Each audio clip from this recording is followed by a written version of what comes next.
Olá, quinto ano, tudo bem? Saudade de vocês, tá? Então, estudaram muito a semana passada? Porque hoje, né, a gente começa uma nova semana e vamos então estudar português, tá? Vocês vão entender direitinho e no que vocês precisarem, eu vou estar sempre perto para ajudar. Mesmo longe, mas através do celular, a gente vai estar pertinho, tá bom? Vocês em casa e eu na minha casa, tá? Então, gente, dando continuidade, tá? Na aula de português hoje, nós vamos falar sobre dois assuntos. Nós estamos continuando a trabalhar no capítulo 3, tá? E na página 64 tem a leitura 1, que é um novo gênero textual. A gente já estudou vários gêneros textuais e agora a gente vai estudar mais um, que é a sinopse, tá bom? Bom, aqui vocês, na página 64, vocês estão observando que tem uma sinopse de um filme, que é O Pequeno Príncipe. Primeira coisa, observem que esse texto ele é pequeno, tá? Então já tem uma dica, a sinopse é um texto pequeno. Vocês vão ler esse texto e vocês vão observar algumas coisas que eu farei, algumas perguntas depois, tá? Então, só relembrando, esse texto, esse gênero textual que vou falar agora e que vocês vão aprender, tá? Então, vamos lá, continuando. Então, gente, olha só, a sinopse apresenta um resumo de um filme, livro ou outra obra artística, sem emitir opinião, buscando despertar o interesse do leitor.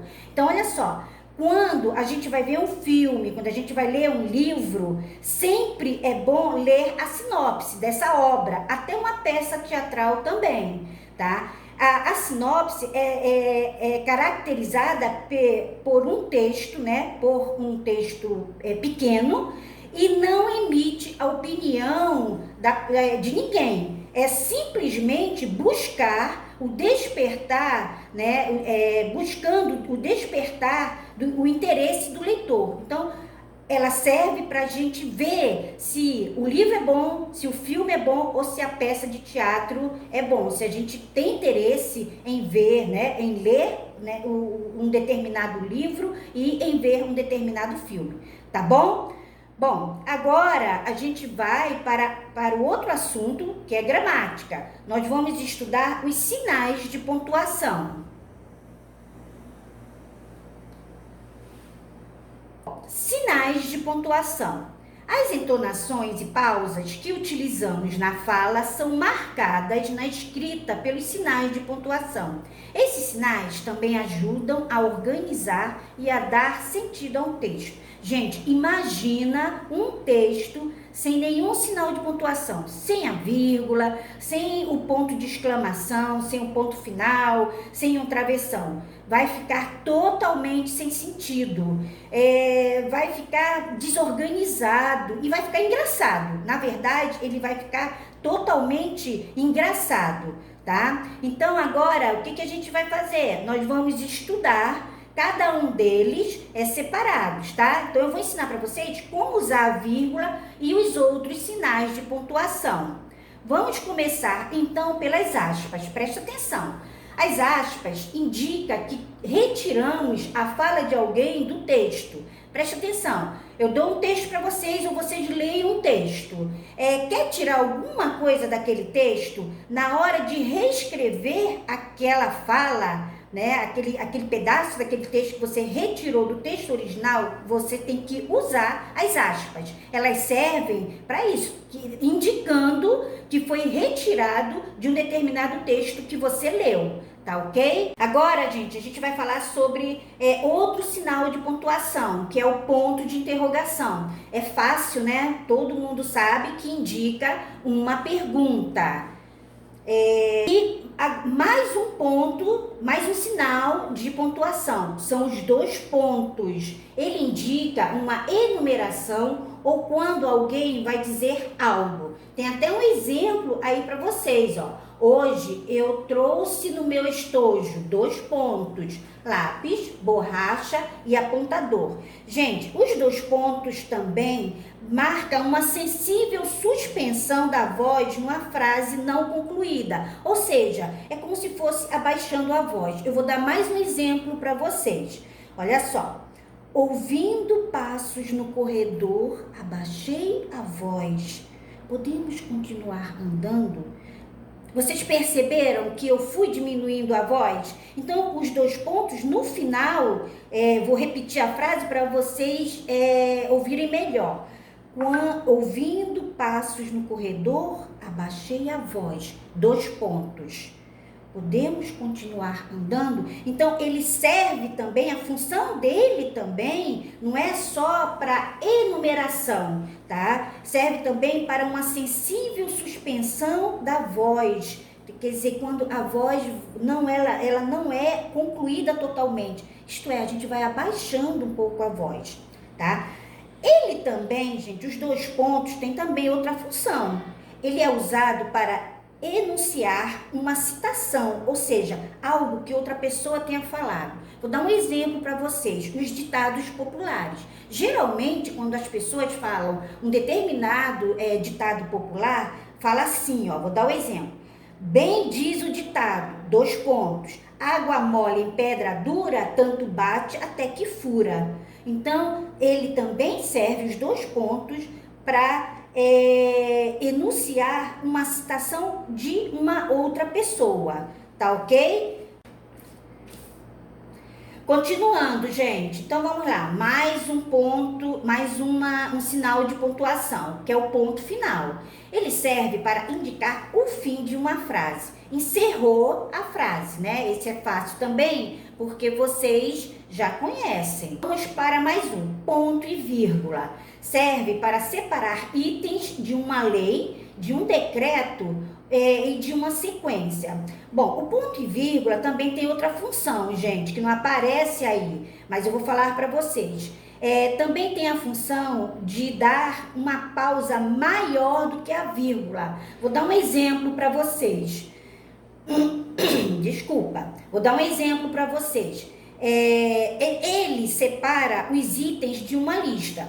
Então, antes da viagem, verificar 2 pontos: combustível, água, óleo e frios. Perceberam que eu dei, nesses itens de viagem, que eu dei uma pausa maior do que a vírgula? A vírgula é uma pausa pequena. O ponto e vírgula também tem a função de dar uma pausa maior, tá bom? Então, vamos para outro sinal de pontuação. Vamos falar sobre o travessão, né? Que também é fácil, indica que alguém vai falar. Então, quando vocês escreverem algum diálogo, né, no texto, tiver algum diálogo, não pode esquecer do travessão, tá? Então, o travessão, ele tem a função de ser escrito antes da fala. Quando alguém vai falar, a gente usa o travessão, tá? Vamos então para outro sinal de pontuação. A vírgula, né, que eu até já falei com vocês, serve para indicar uma pequena pausa na leitura, como eu já falei. A vírgula dá uma pausa pequena, né, o ponto e vírgula uma pausa maior e o ponto final encerra, tá? Vamos então para outro ponto O ponto de exclamação também é fácil, né, gente? Vocês já aprenderam e esse é bem fácil mesmo, né? É como ponto de interrogação. Indica admiração, alegria, espanto. Tá sempre nos nossos textos, nas nossas falas. Esse ponto, ele tá sempre presente no nosso dia a dia, tá? Então, bom, vamos lá, gente. Aqui tá aparecendo outro sinal de pontuação. Esse sinal é novo, tá? Então, presta atenção qual é a função dele, tá bom? Bom, são os parênteses, usadas no meio de frases para dar uma informação ou uma explicação. Observa aí, esses 2 personagens estão conversando, né? Um deles falou assim, Pedro, abre parênteses, aquele menino que conhecemos no parque, fecha parênteses, fará aniversário hoje. Então eles estão conversando e eles estão explicando ou dando a informação de que o menino que eles conheceram no parque fará aniversário hoje. Então o parênteses ele serve para isso, para dar uma explicação ou uma informação, tá? Então quando ele aparece dentro do texto a informação que está entre parênteses, vocês já sabem que é ou uma explicação ou uma informação importante. Gente, olha só, aí aparece os sinais de pontuação que nós estudamos, tá? Então, essa imagem está no livro de vocês. Vocês vão escrever o nome deles, tá? O nome de cada um nesses quadradinhos aí, tá? Então, não foi difícil e por hoje é só. Beijos, eu estou com muitas saudades, né, de vocês. E agora vocês vão fazer os exercícios das páginas 65 a 71, tá? Então, um beijo e até a próxima aula.